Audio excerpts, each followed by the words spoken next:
зачекори напред уште еднаш. Уште еднаш да види и проба како чекорот полека ќе се претвора во 3 напред, па 3 како 1. И така како во каз, од ждребе дали ќе се сторел во еден чекор. Секој чекор како натрешен прекор. Пробав и јас. Зачекоривме не само тој. Заедно со него и пробав и јас. Лесно се движам. Каска тој, каска и тој и јас. Полесно воздух зем, кога трчам сам, требало и јас да знам. За полесно воздух да земе од ова мирно светло време, не требало да чекори сам. Требало со него да чекорам и јас. Двајцата и тој и јас чекориме во ист строј. И јас си заборавив и кој е кој. Двајцата сме на број.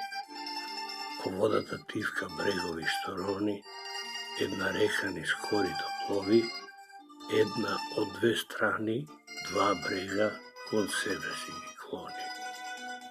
Како се шири и така мирно во едно место стои и напред не води, низ вирови ко чекори што тропаат во дождови води, одиме кај таа не води. И одиме како таа што оди. Тивко чекорење, уште потивко зборење. Чекорите не враќаат во некое познато време. Чекорејќи така, кон тоа старо убаво време, водава ми откри, што чекорот ми скри. А тој сум бил јас.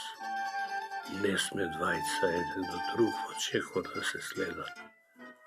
Сам сум бил. Чекорите самите се редат. Тивок бран низ реката се движи. И кога чекорам, тогаш и гледам. И кога гледам, мижам. Прогледа низ тивко чекорење и тивко зборење. Видов, не сме двајца, туку само јас. Чекорењето ме внесе во едно бреме, бреме што ме носи во убаво време.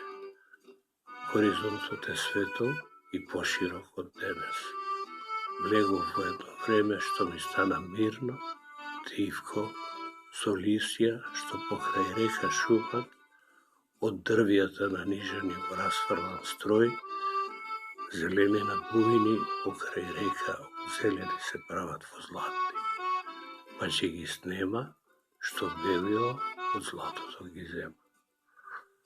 Во водата најдов лист, зеленен и златен, колку што е чист. Јас и вака чекорејќи останав